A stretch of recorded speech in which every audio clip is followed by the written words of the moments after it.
네, 이제 두 번째 시간 들어갑니다.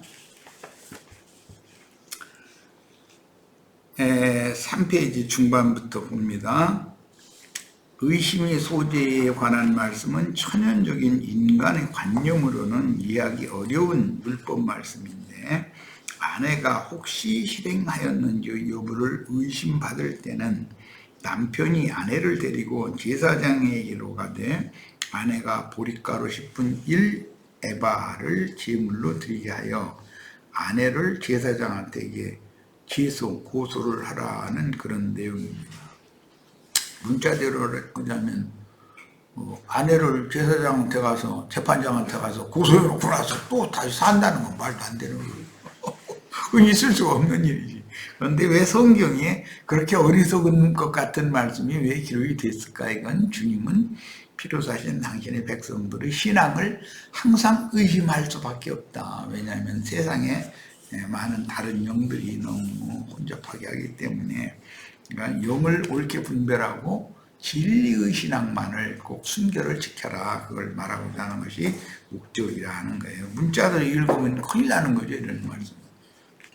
자, 제사장은 성막의 물두멍에 담긴 거룩한 물을 토기 그릇에 담고 성막의 바닥에 있는 티끌, 이것은 번제물이 타고 남은 재의 찢기와 섞인 흙먼지를 섞고 저주의 글을 써서 물에 빨아.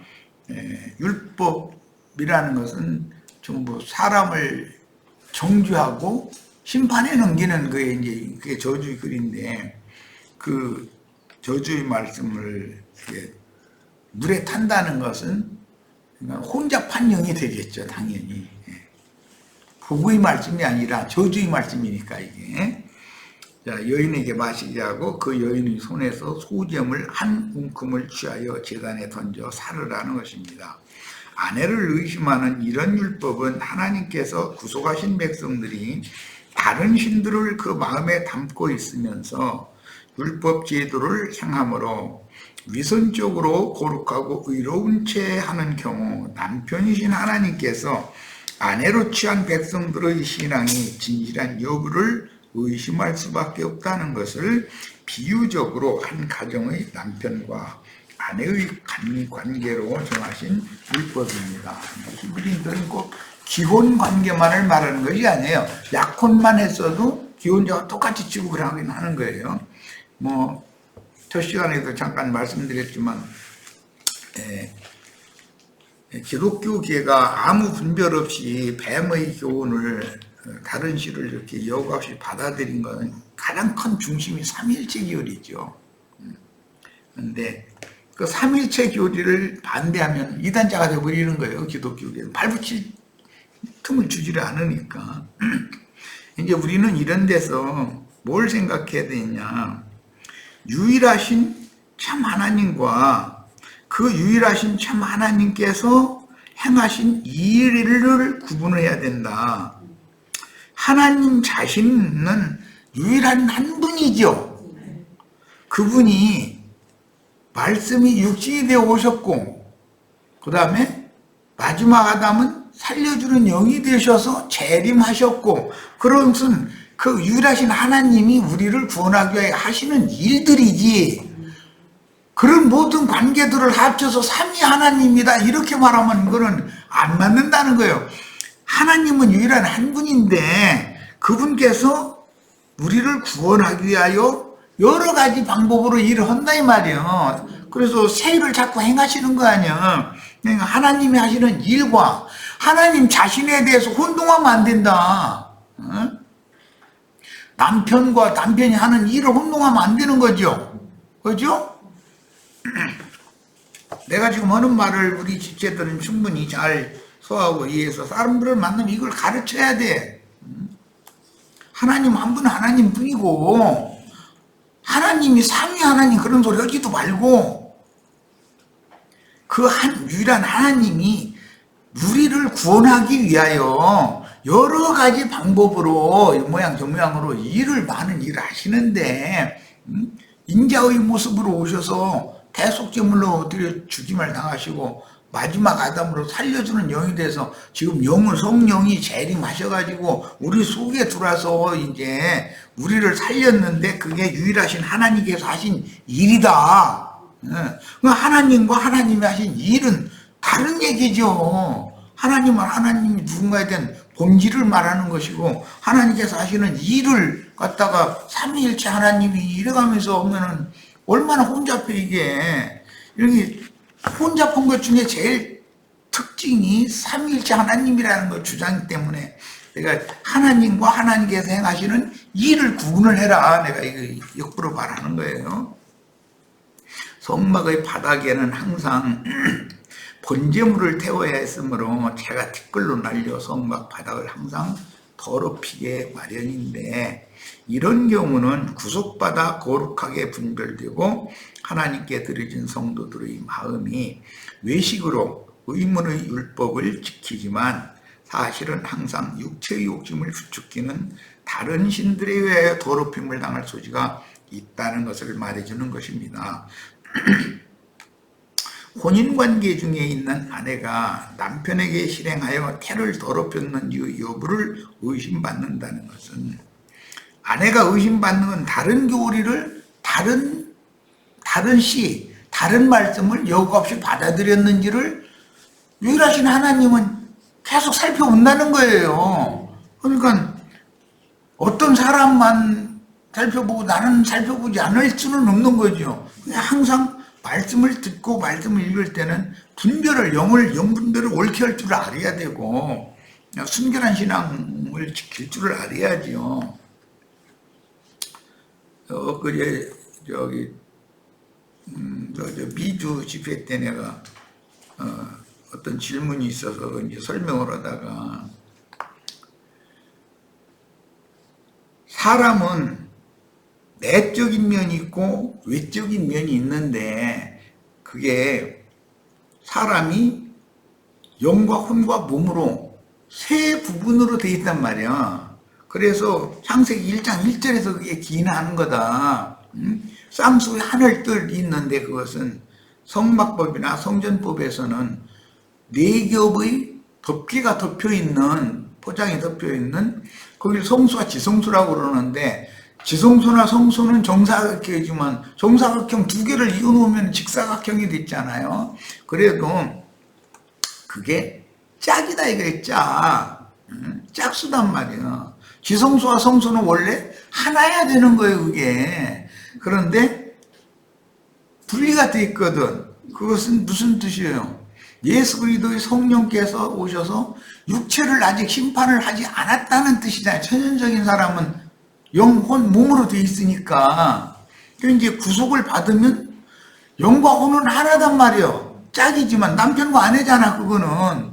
그리고 이제 천지를 창조하셨고 그 천이라는 것이 두 가지로 돼 있고 쌍수 지라는 것은 땅인데 그건 성막이나 성전의 마당이잖아. 사람은 몸을 상징한다. 그러니까 사람의 인체가 영과 혼과 몸으로 돼 있는 것에 대한 상징이 그렇게 여러 가지 모양으로 비유적으로 나타나서 얘기를 하는데 그걸 가지고 교리화시키고 신학 조직화시켜가지고 무슨 삼위일체론을 자꾸 주장하라고 그러면 안 된다 이거예요. 그게 그런 것이 말하고자 하는 의도가 아니지 않냔 말이에요. 성경이 말하고자 하는 의도는 하나님은 유일하신 참 하나님은 한 분밖에 없고 그분이 하시는 일은 죄인된 육체를 구원을 해야 되니까 육체에게 때가 되면 내 신을 부어준다. 그래서 그 영과 혼을 살린다. 이게 계속 선지자들이 예언했으니까 그 말씀을 이루기 위해서는 말씀이신 거룩한 신이 육신의 모양으로 오셔야 되고 그분이 대속물로 들여져서 죽어야 되고 장사되고 살려주는 영으로 부활 승천했다가 그 영이 재림을 해서 나를 살려놓으면 내가 지금 하나님이 유일한 하나님이 우주 가운데 비밀스러운 일을 행하신 그 일에 내가 참여가 된 거잖아. 이것은 믿음으로나 되는 일이다라는 거예요. 그런데 신이 세 분인데 한 분이다 이렇게 하면 근목을 설명을 하려고 야 예를 써서 보면 난 딱해 죽겠어. 설명이 세 분이면서 한 분일 수가 있어요? 한 분 하나님께서 그렇게 여러 일들을 하셨지. 그래가지고 훨씬 목적은 나를 구원하기 위해서. 예, 이렇게 명확하게 진리를 분별해야 된다 이 말이야. 참 중요한 거는 그냥 혼인관계 중에 있는 남편과 아내라고 하는 것은 영이신 하나님이 나의 심령에 그분이 들어와서 생명의 연합을 맺었을 때 하나가 된 거 아니야. 둘이 아빠의 한 몸을 이뤘으니까.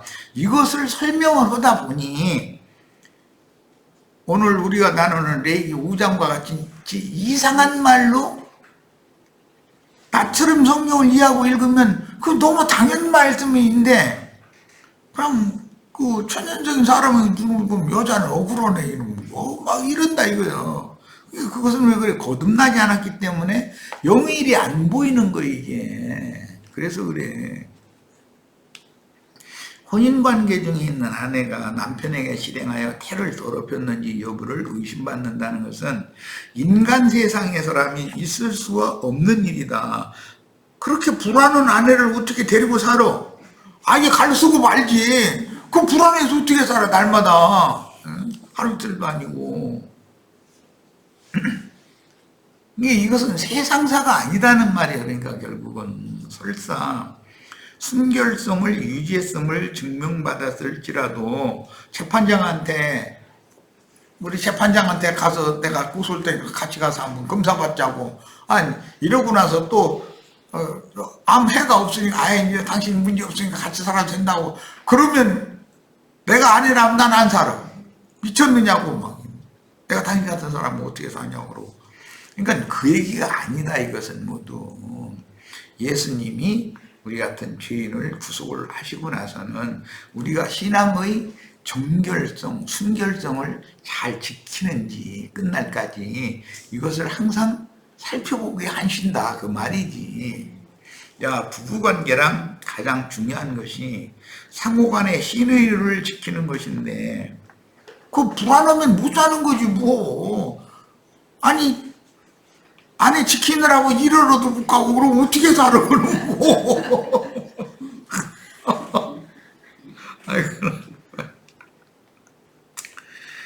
남편이 아내의 순결성을 의심하는 경우를 제기한 남편에게는 최종적인 말씀 31절에는 남편은 죄가 없다 그랬어. 날마다 의심하는데 남편은 죄가, 나 의심하는 남편이 죄가 있지 왜 죄가 없어? 누가 죄야? 이건 세상 말이 아니지. 그러니까 주님은 모든 것을 다 바쳐서 한 영혼을 다 이렇게 구원을 하셨는데 그 영혼들이 어떤 이상한 영을 받은 사람들한테 다른 교훈을 가르침 받아서 그 영혼이 더럽혀지는 것을 항상 의심할 수밖에 없고, 의심하시니까 나로 하여금 생각나게 하는 소재를 계속 먹게 하는 거예요. 내가 오늘 말씀 들었는데 이거 내가 또 간음하는 거는 아닌지, 내 영혼이 더럽혀지는 거 아닌지 검증해라 이 말. 즉 진리를 옳게 분별하는 능력을 길러라 이 말이지. 그렇게 해석해야지. 아내를 의심했는데 남편은 죄가 없고 여자가 만약에 죄가 있으면 죄를 단 말이라 그러면 여자는 억울해서 어떻게 이놈 거고. 구약시대에 하나님께서 이렇게 그 아내인 이스라엘을 의심할 수밖에 없었던 것처럼 신약시대의 참 이스라엘인 교회도 남편이신 주님께 교회의 신앙이 순결을 매 순간 의심받는다. 교회에 오면 너무 범위를 넓히게 되니까 나 자신의 신앙을 주의 성령께서는 항상 의심한다. 그래서 의심의 소재를 계속 먹게 만든다 이거예요. 그래가지고 너 오늘 말씀 받고 왔는데 그게 정말 하나님의 의도대로 잘 해석해서 잘 가르쳐준 말씀이고 그게 바른 믿음으로 가도록 하는 말씀인지, 세상 축복받아서 잘 먹고 잘 살다 죽으면 좋은데 천당하라고 하는 말인지 그거 잘 분별해. 항상 주의 성령께서 이렇게 해주셔야죠. 그러면 성령이 죄가 있어요? 문제입니다. 우리가 문제지. 자, 그 말이란 말이야. 종교인들을 볼 때 사람들의 눈에는 부정이 없는 거룩한 성도로 보일지라도, 또는 그 육신의 몸을 더럽힌 확실한 증거가 없을지라도 그 그 영혼을 항상 지켜보시는 하나님께 의심받을 수밖에 없다. 하나님은 우리의 영혼을 항상 꿰뚫어 보시고 계신다. 영을 옳게 분별하고 그다음에 진리만을 믿고 순종함으로 신앙의 순결성을 계속 유지하기를 바란다 이 말이거든. 인간의 마음태는 오로지 뭐 오늘 말씀에는 뭐 넓적다리 뭐 이랬는데 그것은 그 히브리인들이 은어적인 표현으로 이렇게 돌려서 하는 말이고, 그리고 이제 그 남자를 말할 때 환도뼈 큰 힘줄 이렇게 말하는 것도 히브리인들이 돌려서 하는 말이고, 넓적다리나 그런 환도뼈 큰 힘줄이라고 이제 이런 표현은 셈족의 그 은어라고 그래요. 감춰진 말이라는 거예요. 이게 이제 뭘 말하느냐, 인간의 마음과 신앙 양심을 상징하는 표현들이라는 게 전부 다 생명이잖아. 거기가 그게 오로지 한 남편인 예수님의 것이 되어야 한다는 분명한 사실을 그 영의 확증으로 인을 새겨서 나의 신앙 양심과 마음이 혹시 다른 영에게 더럽힘을 당하고 있지는 않은지를 살펴야 한다. 누구와 어떤 대화를 나눌 때가 굉장히 불안한 때기요. 그게 누가 막 돈을 1,000,000원만 투자를 해라 그러면은 5개월 후에는 본전 나오도록 이자 주고 이제 5개월 동안 더 하면은 2,000,000 원이 된다 그러면 막 이거 어떻게 하면 하는데 또 그 말을 유심히 들어보면은 그가 그냥 1,000,000 원 없으면 비도되다가라도 얼른 갖다 주고 싶거든. 그런 것이 다 뭐냐, 미혹의 영이라는 거예요. 그걸 구분을 잘해라. 난 이제 뭐 세상적인 얘기지만 내 주머니에 1원짜리 하나라도 꺼내가려고 노리는 사람들은 많지만 내 주머니에 그렇게 1년에 돈 1,000,000 원씩이나 갖다 보태줄 사람은 없어. 그 사람 미쳤어. 남 주머니 그 채워주고 다니고 저는 복 먹고 살아. 그 말이 돼 그게? 저주가 되게 하는 쓴 물을 마셔도 해를 받지 않고 오히려 건강한 아들을 잉태할 수 있는 건강한 태를 가졌다는 뜻은 그 신앙 양심이 확고부동하고 혹시 세상의 더럽히는 영인 뱀이 토한 동물을 마셔도 전혀 해를 받지 않는 아주 건강한 영혼이다. 그러니까 태가 건강하면 잉태하겠죠. 태가 부실하면 잉태를 못하는 거예요. 이제 상징으로 이렇게 표현을 한 거지. 헛배만 불러. 그런데 애는 안 들어있어. 그러면 그 뭐야 그게. 그리고 상상임신이라는 말 들어보셨죠? 배가 진짜로 불러온다는 거예요. 그런데 애는 안 나와. 10달이 됐는데도. 그 병원에 가보니까 애 안 맺는데요. 이래버리지. 얼마나 허망해. 성령께서 그 영혼을 항상 지켜주신다는 확증이 우리는 무슨 독을 마실지라도 해를 받지 않는 건강한 신앙인이 되어야 하겠습니다. 의심의 소재 곧 자신의 실행을 기억나게 하는 실행이라고 그랬고 탈선이라고 번역했죠. 이번 그 개역개정에서는 그 탈선을 기억나게 하는 소재 제사를 한다는 것은 말씀을 계속 먹는데 유향이나 소금이나 뭐 여러 가지 섞은 것이 아니라 이건 순수한 그냥 보리가루만 먹는 거예요. 그냥 맛도 없지. 그럼 보리가루 그냥 날보리가루가 있는 거 뭐야. 뭔 맛있겠어. 그런데 그것만이 진리의 가르침이라는 거잖아요. 소재를 들이대 저주가 되게 하는 쓴 물을 마셔서 나의 마음태가 여전히 성결한지를 검증받아야겠고, 교회는 건강하고 순결한 태를 가진 성도의 교회로 인정받기 위해서 생명을 잉태하여 건강한 아들을 해산해야 하겠습니다. 이게 해를 입은 여자가 사내 아이를 해산을 하는 것은 이렇게나 하는 것이잖아요.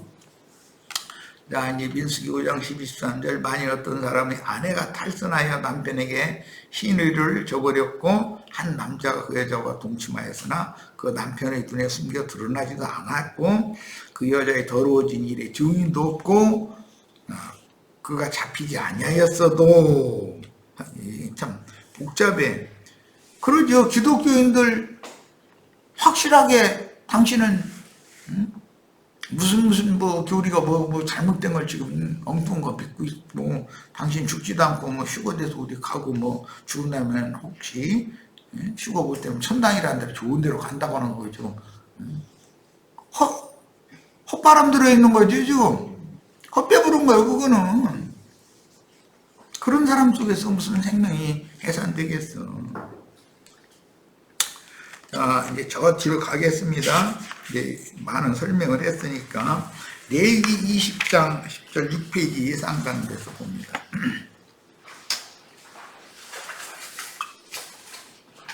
문자대로 간음하는 간부와 음부를 죽이라는 이제 율법이에요. 레위기 20장 10절 누구든지 남의 아내와 간음하는 자, 남의 아내와 간음하는 자, 남의라는 건 예수님이죠. 아내는 교회죠. 간음하는 자는 기독교계 신부 목사들이죠. 팔랑바티 올라당들이에요. 곧 그의 이웃의, 그러니까 이 목사 신부들의 이웃은 예수님이잖아요. 아내와 간음하는 자는 그 간부와 음부를 반드시 죽여라 그랬는데, 이 말씀이 계시록 17장이 나왔잖아요. 많은 물 위에 앉은 큰 음녀, 그녀의 7머리는 간부들이라고 돼 있고, 그들은 땅의 왕족들이고 짐승들이라고 돼 있잖아요. 자, 그러니까 이제 그 레위기 말씀인데, 여자가 뭐 짐승 앞에서 하체를 벌려서 짐승과 행음을 하면 막 죽여야 되고 그런데, 아니 세상에 어떤 여자가 짐승 앞에서 하체를 벌려서, 그럼 말이 되는 소리야 그게? 그런데도 성경에 왜 그렇게 기록이 됐냐? 그것은 세상 교계의 기독교라고 하는 사람들은 사실은 짐승과 행함하고 있는 짓이거든. 그게 짐승 남자들이잖아. 그래서 그리스도의 몸과 짐승의 몸이라는 것이 의도적으로 지금 대비시키는 것이거든. 이런 의미를 잘 이해를 하시기를 바라요. 자, 신명기 22장 22절, 어떤 남자가 유부녀와 동침하는 것이 드러나거든. 이것은 기혼녀만 유부녀라고 하는 것은 아니에요. 약혼녀도 유부녀인 거예요. 오늘날 우리도 지금 유부녀죠. 하나님 눈에 볼 때는. 신약시대가 되기 전에 유대교라는 것도 유부녀예요. 하나님의 아내의 신분이었었거든. 유대교라는 건 그런 개념이에요. 그런데 그 유부녀와 어떤 남자가 동침한 것이 드러났다 그랬어요. 여기 어떤 남자는 사실은 사탄의 사자들이고 모세의 제자를 자처하는 율법사 서기관 바리새인들이잖아요. 그들은 현대교계인 자칭 유대인이라 하는 사탄의 회당의 음녀의 7머리들이단 말이야. 땅에서 올라온 짐승들이요, 거짓 선지자들이다 그랬어요. 자, 이제 그런 지금 내가 하는 이 해석을 정확하게 적용하면은 민수기 5장이 아무 오해가 없이 그 여자만 억울하네 그런 생각할 필요가 없는 거죠. 자, 요한복음 8장에서 이제 인용을 했는데 4절 5절, 예수께 말하되 선생이여 이 여자가 간음하다가 현장에서 잡혔나이다. 모세는 율법에 이러한 여자를 돌로 치라야 명하였거니와 선생은 어떻게 말하겠나이까? 이 여자를 돌로 치라는 명령은 레위기 20장 10절이나 신명기 22장 21절, 또 이 외에도 너무 많아요. 간음하는 여자 이렇게 돌로 쳐 죽이라는 말이. 그런데 예수님을 시험하려고 현장에서 간음하다 잡힌 여자를 끌고 왔는데, 현장에서 간음을 했으면 상대방이 있을 거 아니야, 남자가. 그런데 왜 남자는 안 끌고 왔어? 그러면 굉장히 여자만 억울하잖아 지금. 남자는 빨리 일어나서 도망갔나? 그렇다면 이런 것이 다 말하고자 하는 게, 지금 성경이 말하고자 하는 게, 예수님한테 이 여자를 참소하는 이 사람들이 바리새인들이 남자다 이거. 그게 간음은 남자들이거든. 음녀 7머리들이잖아 그게. 자, 이제 민수기 5장 14절로 넣고 뜹니다.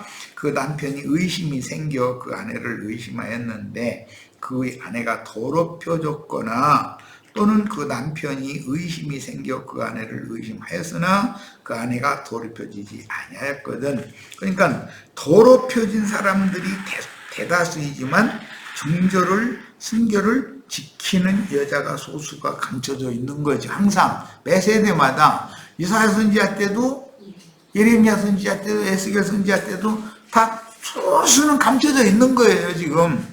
그러니까 의심을 하였지만 그 아내가 더럽혀지지 않은 아내도 있단 말이죠. 숨겨져 있는 거지. 그런데 그 이제 성경에서는 바알에게 무릎 꿇지 아니한 7천을 내가 이게 감춰두고 있다 그렇게 표현하셨지. 자, 그 다음에 자 7페이지로 갑니다.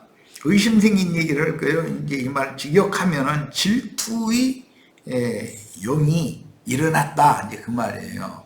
그러니까 영적 질투가 일어나는 거예요. 하나님께서 이런 율법을 영적으로 해석하면 약혼한 신랑인 그리스도께서 교회의 불교를 의심한다는 의미이므로 진리와 생명의 영이신 주님이 은혜의 영으로 신자들의 영과 마음의 충만하심이 증거되지 못하고 세상의 영에 의해 그 영이 충만하듯 혼취한 성도들의 신앙을 하나님은 의심하지 않을 수가 없는 거예요. 기독교계의 신자들을, 기독교계 자체를 하나님이 음행한 아내가 아닌가 해서 의심만 안 할 수가 없는 거예요. 가난한 자들의 집, 고통받는 자들의 집이라는 뜻을 가진 감람산 기슭의 베다니 마을에는 나사로와 마르다와 마리아 3남매가 살고 있었고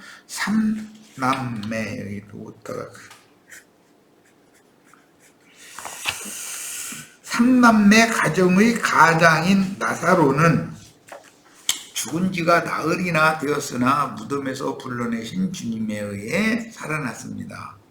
마르다는 그 마을의 나병 환자인 시몬의 아내였으며 주님이 오심으로 나병에서 치유받은 시몬의 집에서는 율법에 정한 나병 환자의 결례를 위한 전국 잔치가 배설되어 마르다는 손님 뵙대를 위해 분주했으나 동생 마리아는 주님의 발치에 앉아서 말씀에 집중했고 은유의 분유함을 도울 생각이 없었습니다.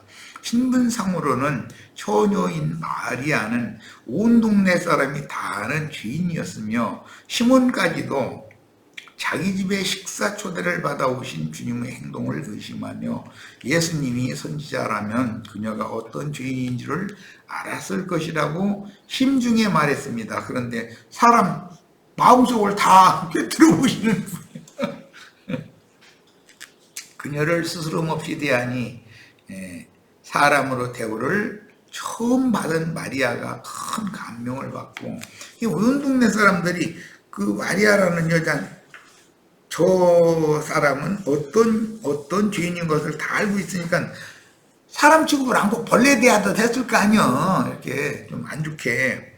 그러니까 사는 것 자체가 모든 사람이 자기가 그런 여자라는 거, 부정한 여자라는 걸 알고 다 멀리 하려고 그러고 이렇게 그냥 피어가고 그렇게 하면은 그게 얼마나 고통스러웠겠어. 그런데 예수님은 뻔히 알면서도 스스럼 없이 인간 대우를 해주는 거예요.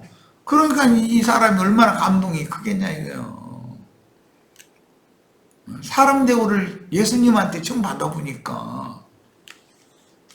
처녀인 마리아는 소문난 죄인이었으나 주님은 그녀의 중심을 살폈으므로 그녀는 정결한 처녀라고 인정하셨으니 사람은 육신의 현상을 보지만 주님은 그 영혼을 살피시는 분임을 알 수가 있는데, 이건 이제 구약성경의 이사야 62장에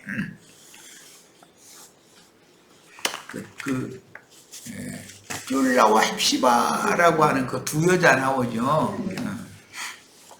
그것이 마르다와 마리아로 신약에 성취가 된 거예요. 그래서 육신대로는 불결한 자로 소문났으나 그 영혼은 정결한 처녀와 약혼 또는 혼인하신 것이 민수기 5장의 의심의 소재법의 실현이다. 신약성경을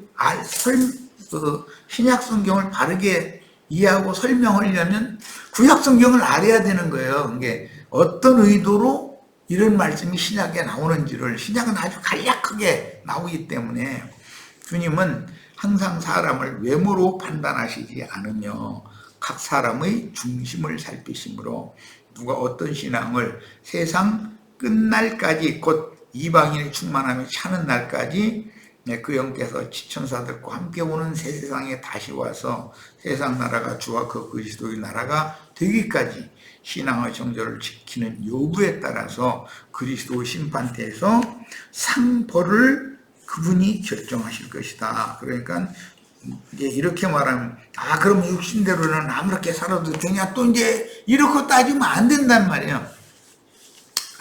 세상 나라에 그렇게 불결하게 사는 사람들이 있는 것은 표상이지, 영적으로 우리가 불결하게 살면 안 된다. 그걸 교훈 삼아서 영적으로 진리의 신앙, 순결한 신앙을 잘 이렇게 유지하고, 주님을 시집갈 때 주님을 신부로서 주님을 맞을 수 있게 되면, 그럼 당연히 상을 받는 얘기를 하고자 하는 것이 목적이다, 그런 말이에요. 자, 오늘 집회는 여기까지 해서 마치겠습니다. 다음 자료를 1시간을 더 해야 될 것 남았으니까 가지고 오셔야 되겠네. 자료는 또 해드리지만 사문 24절 15절로 18절 이 말씀부터는 다음 시간 1시간 더 할 거예요. 자, 오늘 집회 모두 마칩니다.